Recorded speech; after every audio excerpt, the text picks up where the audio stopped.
দেশ অক্ষমতার ফাঁদে পড়েছে, আর সেই ফাঁদেই অপ্রয়োজনীয় প্রকল্প নিয়ে টাকার শ্রাদ্ধ করা হচ্ছে। বিনিয়োগের উপরও এর নেতিবাচক প্রভাব পড়েছে।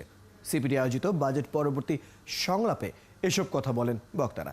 সেই সাথে মূল্যস্ফীতির জন্য বাজারের সিন্ডিকেটকে দায়ী করেন তারা।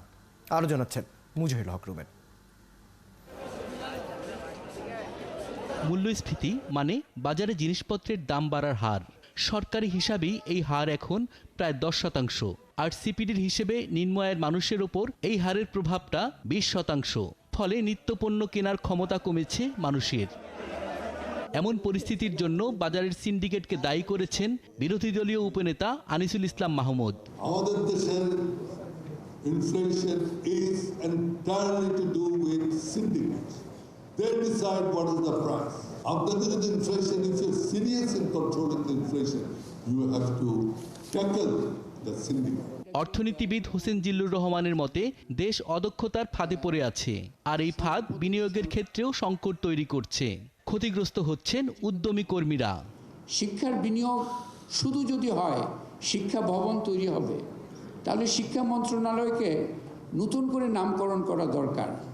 শিক্ষা অবকাঠামো মন্ত্রণালয়, সেই অবকাঠামো এবং সেবার যে যুগলবন্দি, সেইভাবে কিন্তু বিনিয়োগ চিন্তাটা হচ্ছে না। বাংলাদেশ একটা অদক্ষতার ফাঁদের মধ্যে আটকে আছে, এবং এটা আমাদের তৈরি ট্র্যাপ, কিন্তু এটা কেউ আমাদের উপর চাপিয়ে দেয়নি।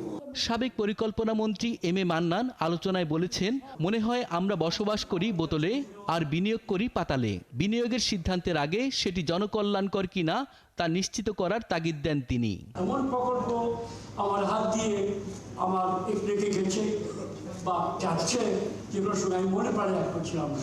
আমার একটু আগের কথাটার সঙ্গে বাস করি বোতলে, বিনিয়োগ পাতালে, এই ধরনের অনেক প্রকল্প এই দেশে আছে। সুতরাং আমার বিনীত আবেদন আপনাদের কাছে যে টাকা ভ্যালু ফর মানি, জনগণের অর্থ ব্যয় করছি, সেটাকে আমরা জনগণের কল্যাণে করছি কিনা আখেরে, সেটি বিবেচ্য বিষয়।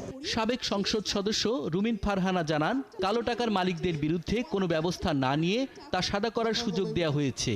অবৈধ টাকা পাচারের দাপটে বাজারে ডলারের দাম বাড়ছে বলেও মনে করেন তিনি। তার তো ব্যাংকিং চ্যানেলে পাচারের কোনো রাস্তা নাই, তাকে হুন্ডির পথে যেতে হবে, এবং সে 130 টাকা বা 140 টাকা পার ডলার হলেও তার আসলে কিছু যায় আসে না। মুজাহিরুল হক রুমেন, 71, ঢাকা।